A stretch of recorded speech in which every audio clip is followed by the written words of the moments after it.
Hey everyone, it's Myriam and welcome to my fourth Inktober video. This one is for days 12 to 15.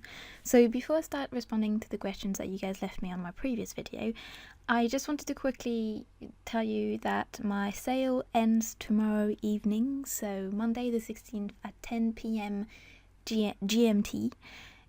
So there's a bit more than 24 hours left on the clock if you want to benefit from the 10% off on my shop, after which I won't obviously won't have a sale going on anymore, but obviously all the prints will still be up and I'll have the book at the end of the month, so there'll still be stuff for you to get if you still want my work. And by popular demand, I think I'll also be doing a small video about my cross-hatching and inking technique, and talking about how I shaded and what the principles I followed in order to make it look vaguely realistic. I will be honest with you now, I'm kind of winging it. I don't really have much knowledge or a particular science behind how I'm shading and how I'm cross-hatching, but I'll share what I've learned from doing it, and I'll share whatever information I already had when I started with you guys. I'll only be able to do this video once I've finished Inktober, because right now I just really don't have the time to do a separate video on top of the two different videos I try to upload every week. I'm not even entirely sure I'll be able to upload 2 videos a week for the rest of the month, but I'm going to do my best to try. But there'll be a small tutorial at the end of the month for those of you who asked. Okay, so let's move on to the questions that some of you have asked me in my last video when I asked for topics. So one of them was, how do I come up with the concepts and interpretation for my pieces? I've actually gotten that question quite a bit on Instagram too. I'm really sorry, but I'm going to be really disappointing here and say I really don't know. There is no process I go through to try and get ideas. I don't do anything in particular to try and get my ideas. I don't even try to get them, in all honesty, because I find that if I try to push my brain to get ideas too much, and then it freezes up. It's like when someone asks me what my favourite book is and I'm completely incapable of remembering any book I've read ever.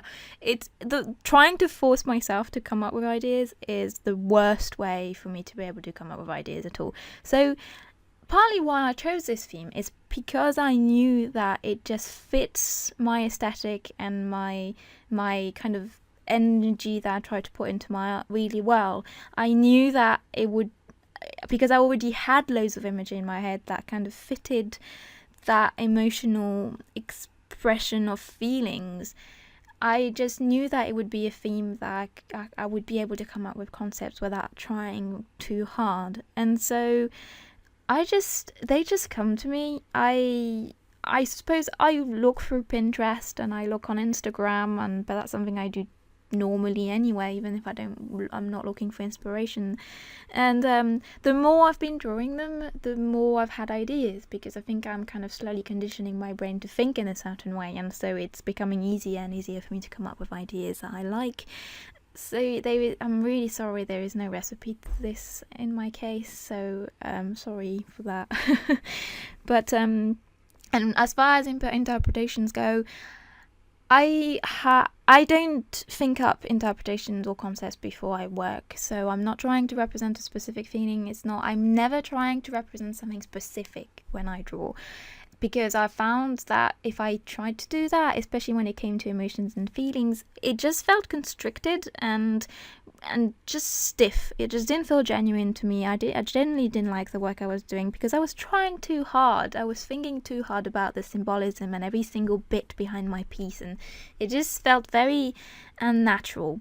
And so that's why I kind of leave the interpretation open to you guys, and I actually learned a lot of myself by reading the interpretation that you guys see in my work, because a lot of you have very different views of what a particular piece means that I personally didn't think of when I drew the piece, but then relate to when I read you interpreting them, which is really interesting because it feels like I'm representing things I can't express, and you guys trying to analyze them makes me know myself better, which is really interesting, and I'm that's another reason why I'm so glad I picked this theme for Inktober.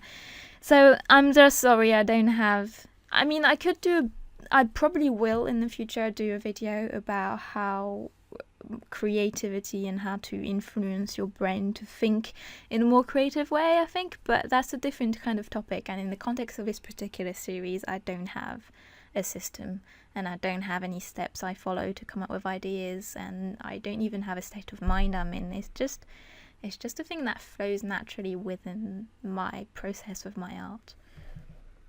So another question I got that is quite a general Inktober question, and I feel like I missed the boat on doing a video about it, really. I feel like responding to that question halfway through Inktober might be a little bit silly of me, but I felt like maybe it might help some of you to finish Inktober and feel a bit more confident in going for the next 2 weeks, so I thought maybe it was worth me answering it here. So the question was how to pace yourself for Inktober, and the best way for me to give you advice is by telling you my own experience of Inktober, because I am not the best person to ask about pacing yourself. I am not very good at doing things halfway. I tend to go a bit too intensely into things, and so I tend to go 500% into something and then die. It's just basically how I function, or don't function. I don't know what's the most accurate description of what I tend to do. So right now, this is the amount of things I have to do in October are ridiculous, but I've decided I'm going to do Inktober.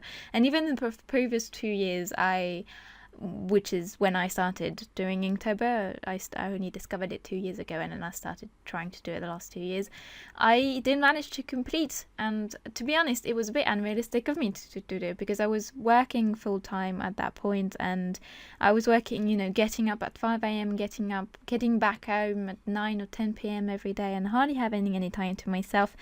And so it was a little bit unrealistic for me to get into this challenge in the first place. But not only that, I also went by it the wrong way. I think if I had actually thought about it a little bit more before I started it, I might have been able to actually finish it the past 2 years. But I just jumped into it without really thinking about how to properly organize myself to make it work. And so I'm going to try and explain what I learned by doing that, I suppose, and the reason why I think I'm managing to do it a bit more this year.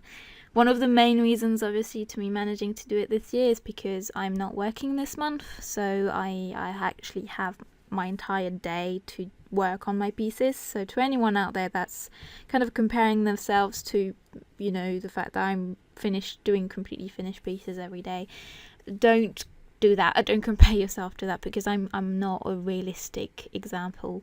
I don't have a full-time job currently for this month. I'm self-employed, so my job is on and off, but generally I was working on in October the past few years, and I'm not this year, so I have this month is my full-time job, basically. So, and that's a very fortunate position to be in. It's a very rare position to be in, so don't let yourself be intimidated by the fact that I'm managing it this year. My time management is not a reference for everyone else's time management, is what I'm trying to say. So based on my previous experience of Inktober and when I didn't manage to finish it, I have a couple pieces of advice that I'm hoping might help someone out there, I suppose. They are pretty unoriginal pieces of advice. I suppose are the kind of pieces of advice you could find in a lot of other videos giving you, recommendations about how to go by Inktober, but they have, valuable ones, which is why I suppose everyone tends to go back to those. And the main one is, for me, be realistic as to who you are and what you can achieve. Because the reason for Inktober, it needs to make you feel better about yourself at the end of the month. It's something to rise you up. It's not something to stomp you down. I don't think Jake Parker created this challenge for you to be unhappy at the end of the month. He created it to make himself better. And the best way of staying on a good streak and of progressing properly and of feeling like you're going somewhere and of being productive in the way you create is by feeling good about how you're doing it. And it's about feeling good about yourself, because if all the challenge is making you do is bring yourself down, then it's not going to be productive. It's not going to make you keep up the effort, really. It's not the right way of, if it's not making you think in a positive light about yourself, then you're very probably not going to keep it up, if that makes sense. So be realistic about your level of skill, the amount of time you have to make the pieces, and your emotional involvement in it. So first, be very honest with yourself about your level of skill. Don't push yourself to improve on everything that you want to improve on in Inktober. Inktober is focused on inking because Jake Barker wants to get better at inking his pieces, but it might be about something else for you. You might decide that the medium is ink, but it might be about improving your anatomy, or it might be about improving your shading, like it was for me. It's important that you don't set yourself to just generally improve in drawing all over. If you set yourself a clear goal about what technique in particular you want to focus on, it means that your brain isn't scattered all over the place trying to find a way to implement all the things you want to improve in one drawing a day. It will make you feel like you lose control if you can't focus. And the best way of keeping up with this challenge is to be focused and feel like you're in control of it. So make sure that you create yourself boundaries within your skill set. Next, make sure that you can fit it in within your schedule. So there's loads of reasons why we can't do a 30-day challenge. You know, we can have families, health problems, full-time jobs. There's a variety of reasons that are all just as valid as each other, that mean that you can't necessarily fit a complete drawing in every day.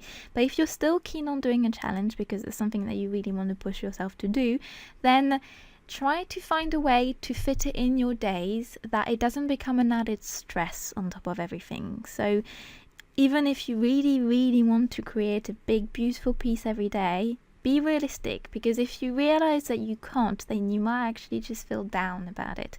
Rather than if you set yourself the challenge of doing a little sketch every day in like a little square that you draw on a page of a certain size, for example, if you manage to do that every day, I guarantee you that you'll be happier that you managed to do all these little squares by the end of the month than you will be if you only manage to do one big beautiful piece. It's because it's a challenge. It's not about finished pieces and it's not about perfection. It's about whether you have managed to muster the self-confidence and the self-discipline to make it through the month. And that's really the key, at least to me, to finish Inktober. It's self-discipline and self-awareness. Tailoring the challenge to my context, my life, my emotional involvement to it also. If I feel like I'm really strongly attached to the idea of finishing it, then I need to be completely aware of what the limitations are and what the problems in my life might be that might come in the way. And if I feel like I'm going to feel like a failure if I don't finish it, then I need to make sure I do finish it. And for that, I need to put in to figure out how to feel in control. So you need to plan ahead, have maybe a list of everything you want to do, or maybe follow the official prompts, or have a general theme that you know is easy for you to come up with ideas for. It's about being in control of both what you're going to draw and the challenge itself in a technical way, and being in control of yourself. So not overreaching, not trying to put yourself in directions that aren't realistic for you right now.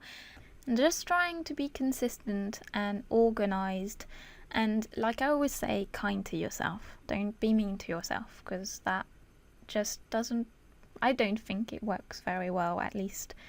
But that's my opinion. But anyway, this is the end of the video. I'm sorry about the slightly unstructured topic. I hope it was helpful to someone in the middle of this Inktober. We can do it. There's only 2 weeks left. I love you all. Take really good care of yourself, and I'll see you all on Wednesday. Bye everyone.